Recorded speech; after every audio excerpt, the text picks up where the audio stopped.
Hello everybody, Michaela Love here with Love Horsemanship.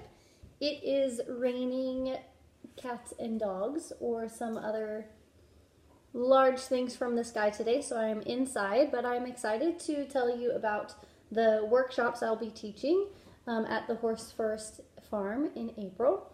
The focuses of the two workshops I have planned is building positive posture on the circle for horse and rider, both on the ground and under saddle. You can tell I'm excited about this because circles are so stinking boring for the horse and rider. It's because we drill it. A lot of times if people have been working in natural horsemanship for a while, the circle just becomes our default. We don't know what to do with them on the ground. Horse gets out of control. We don't know what to do. We're somewhere new. We go, oh, just play circling game. Or when we're riding, often when we get unconfident or we don't have a plan, we don't have a creative imagination, we just end up riding around in circles. It makes us very unprogressive. I don't know if that's a word, but it keeps us from progressing. It limits us, and it also causes the horse to become resentful in a way. I wouldn't want to walk around in a circle if there was not a purpose. But we can change that.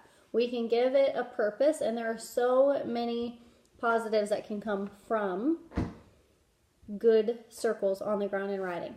So first off, we're going to address the common pitfalls. So what happens that are negatives when you're trying to develop a good circle on the ground or when you're riding?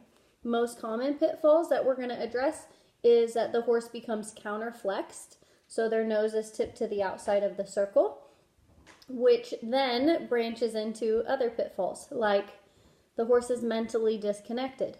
The horse is falling in on the circle and actually pushing on you with their rib cage because they're counterflexed.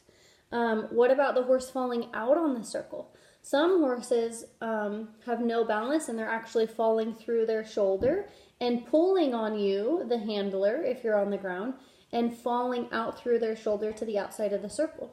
Not to mention, the horses can just get really bored.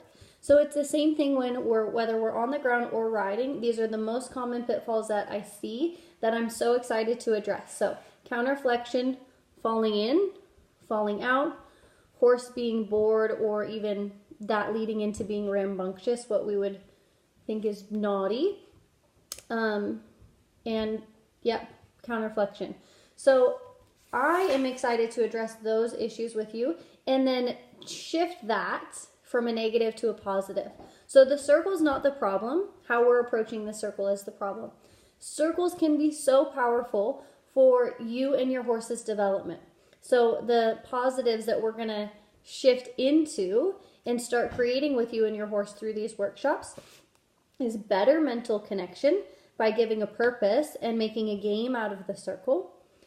The circles can be used to really strengthen your horse's hindquarters, especially their inside leg, if you can create that positive posture for your horse on the circle. So we're going to use the circles to strengthen your horse's inside hind leg and also develop balance for them on all four pillars.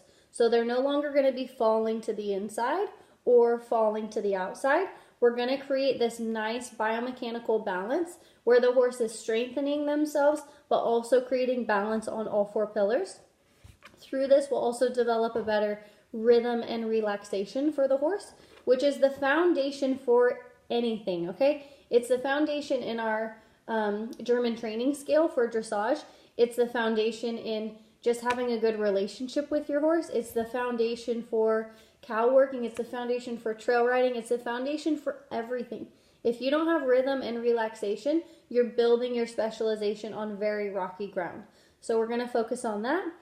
And also through this, you're going to have your focus and posture strengthened as the handler and as the rider. Because we know we're usually the problem. So we're going to focus on that also.